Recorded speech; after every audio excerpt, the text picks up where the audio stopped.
Hey there guys, it's Jack with Jacked and Lean. We're back with episode 2 of How to Train the Jacked and Lean Way. Today we're going to be talking about the mindset side of everything.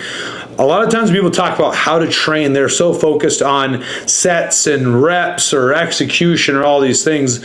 I want this particular episode to be about all the stuff that leads to that, how to make those sets and reps more effective, right? Like how do you get yourself in the right headspace to take your training to the next level? That's actually why this is episode 2. I think this sets the foundation for having high quality execution, high levels of effort, all those kinds of things. So we're going to get onto all that. We're going to talk about execution and all these later episodes, I promise, and how to rest periods, all that kind of stuff. But I want to talk like the mindset that goes behind training the Jacked and Lean Way, right?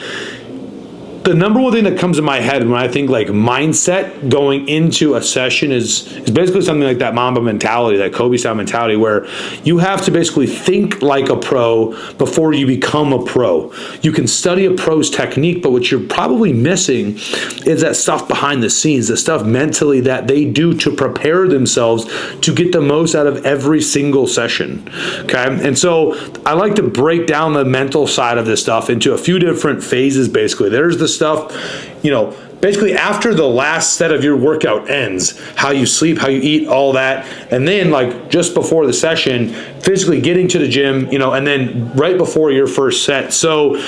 And that starts with what I think, again, was really the first part, like getting yourself ready before you even make that trek to the gym. So there's a concept from a book, The New Toughness Training for Sport. It's one of my favorite books on the topic of sports psychology. And what he talks about in the book is real self versus ideal performance state. And how your real self is basically how you feel right now, the amount of energy you have, the amount of fatigue you have, the soreness you have, emotionally, how stable you are, all these things. And then there's your ideal performance state, which is where all of those individual factors need to be to create the best performance possible. And practically speaking, our job is to help close that gap and do what it takes to get you to that ideal performance state. And that mental toughness is really being able to keep that ideal performance state going no matter what.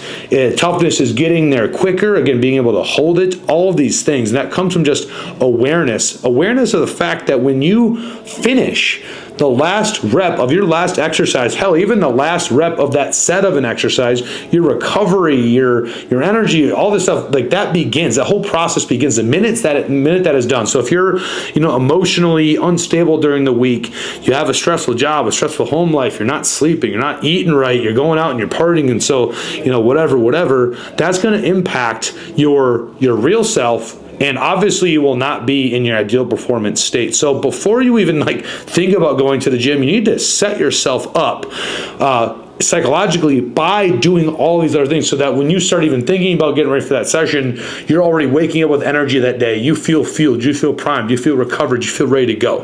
Okay, so remember, the real session work begins the minute that last rep ends of the last workout you do, specifically related to that body part too, right? And realistically, if you want to be a pro, your job is to shift into that IPS as efficiently and effectively and consistently as possible. The second part of preparing yourself psychologically for a session comes down to now transitioning yourself from outside the gym to inside the gym. In our gym and in my gym, I specifically designed this entryway area that is not part of the gym. It doesn't have any equipment in there. There's a TV, there's couches, my front desk, all these things. Because what I want you to do is when you cross that barrier, okay, I want you to have, it acts as a physical barrier, a physical transition point to go from outside the gym to inside the gym. This is something I coach all my clients on, the concept of, you had a stressful day at work, again, you were arguing with your spouse, whatever it is, how do you flip that switch?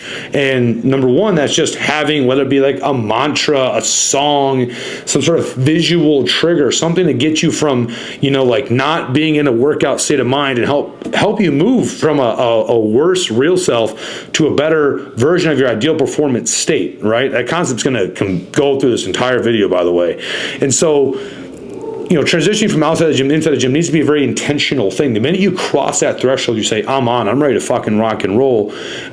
What are the things you need to do to get you there, right? And if that's having your music on the minute you walk through the doors and you don't really talk much, great. Like if you do it, a lot of times guys just kind of sit down for an hour, and for some people that helps. Before a session, for some people that hurts. For me, that hurts. Like everything I do leading up to my session affects my performance. Again, not just from the days and the week before, but the way I make my pre-workout meal. I wear a headband when I train because it's like a physical signal to me that like I'm getting ready to train. So I eat my meal, take my pre-workout. When I get changed, like even what I wear starts to move me in that direction. So as you're transitioning from outside the gym to inside the gym, think about all of those small things.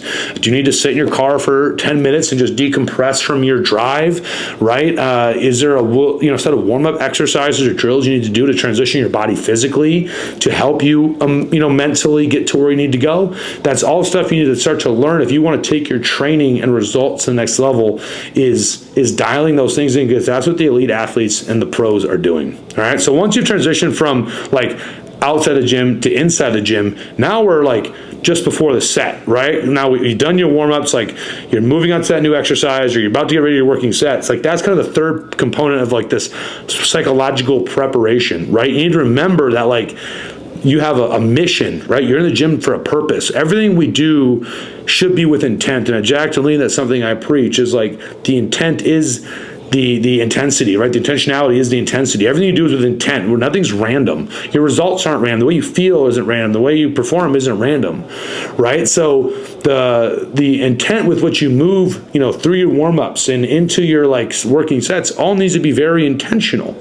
So you're sitting down, I want you thinking about like, visualizing what muscles you're working, visualizing like how the failure should feel, recalling where you fail typically during a set, right? And like how you're gonna feel during that. What are you gonna do to overcome like wanting to cheat the rep and whatever it is? Basically, what does a hard working set look like? And just kind of like reverse just a little bit too, having again like that purpose for the session just driven in your mind. And that's something you can do for your work before coming into the gym as well. While you're driving, like, what am I training for? I'm training for a show. This is the body part I need to bring up. Like, this is why I'm doing X. This is why I'm like having all that like preparation. This is for a purpose, is very intentional, right? And whether it be during that portion or right before the set, like visualization is very real. Elite athletes, there's so much research on just like how visualization can impact performance. And so guys, don't take that stuff lightly. Don't be scrolling on your phone between sets for 3 minutes, right? That's going to get you out of the workout. I'm a big proponent of like creating this rhythm and this momentum through a workout, and that a workout should build on itself, right? And psychologically, that's very true. Like if you start with the right warm up because you got the right amount of sleep, and then you got the right amount of food, and then you warmed up properly, you rolled into the gym, you start off with your first exercise, you progress because of all these other things, like you're already set up for a great workout. Psychologically, like that's where we need to be, so that we can then like start tapping into like again like the effort and the execution side of things. So one thing you could say is rituals build repeatability. I'm big on rituals. Now I'm a dad, I'm a business owner. Things come up in my life where I cannot maintain that same level of like perfect ritual, but my job is again become a mentally tough individual, which is a lot of what this comes down to, is can I snap myself back to where I need to be when I need to be there? If so, the likelihood you guys are going to be, successful is very high, right? And here's kind of an ending thought, right?